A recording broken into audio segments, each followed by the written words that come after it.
Both planes were launched at a 30-degree angle with the same head at the same time, ensuring they had the same initial impulse. First law: once launched, the planes could remain in motion until air resistance and gravity slowed them down. Second law: since the impulse was the same for both, they should have reached a similar distance, although the design may affect the result.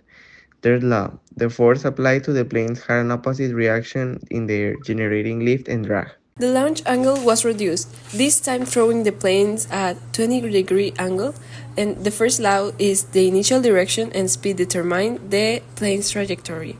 The second law says since each hand may apply a slightly different force, the planes may have difference in distance or height.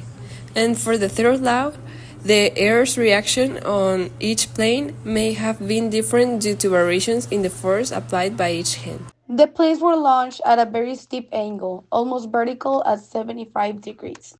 First law: once in the air, the planes will rise until gravity stops them and makes them descend. Second law: since the angle was very high, the planes gained altitude but lost speed quickly. Third law: gravity played a stronger role, making the planes rise and then descend almost in a free fall. The planes were launched at a very low angle of approximately 5 degrees and were held from the tip instead of the base.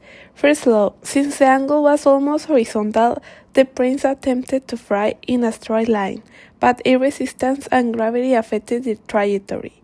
Second law: holding them from the tip changed the point where the force was applied, which could have resulted in less flight stability. Third law: the air acted differently on the structure of the planes, causing possible deviations or reduced lift. Factors affecting the flight of paper planes. Air resistance. Air creates friction on the plane, slowing its movement. Plane weight. A heavier plane may fall faster due to gravity. However, if the plane is too light, air can easily divert it. Launch direction and force. A strong throw allows the plane to fly farther, but if too strong, it may become unstable. The angle and direction determine the flight path by influencing how the plane moves through the air and make it fall sooner. Wind direction. If the wind blows against the plane, it can slow it down and make it fall sooner. If the wind blows in favor, it can help the plane fly farther.